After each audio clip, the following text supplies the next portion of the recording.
হাৰে আছে তাজমহল। কবি মালা বুঢ়াগোহাঁই। পাঠ কৰিছো স্নিগ্ধা শইকীয়াই। হাৰে আছে তাজমহল যমুনাৰ পাৰত। প্ৰেম হিমালয়ৰ অমৃত মন্থনেৰে গঢ়া, স্বৰ্গীয় প্ৰেমৰ অনুভূতিৰ আলোকেৰে ভৰা শ্বাহজাহান আৰু মুমতাজ মহলৰ প্ৰেমাস্পদৰ এক উজ্জ্বল স্বাক্ষৰ, নাম যাৰ তাজমহল।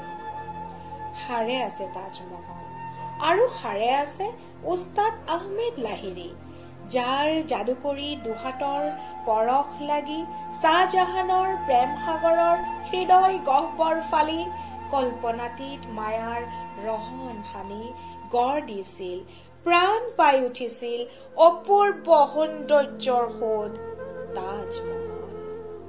হাৰে আছে তাজমহল বিলাই স্বচ্ছ মাৰ্বল পাথৰৰ শুভ্ৰ জ্যোতি, যমুনাৰ পাৰত প্ৰতিবিম্বিত তাজৰ প্ৰতিচ্ছবি। বিশ্ব জগতৰ লোকাৰ্ণ জয় কৰি হাৰে আছে তাজমহল, সুঁৱৰি অতীতৰ প্ৰেম কাহিনী। অমৰ প্ৰেমৰ গৌৰৱময় ইতিহাসৰ মহত্ব বুটলি আজিও সাৰে আছে তাজমহল। স্বৰ্ণময় আখৰেৰে থাকক খোদিত হৈ বিৰল প্ৰেমৰ ভাস্কৰ্যৰ শিল্পৰ একক নিদৰ্শন হৈ সাৰে থাকক তাজমহল যুগ যুগলৈ।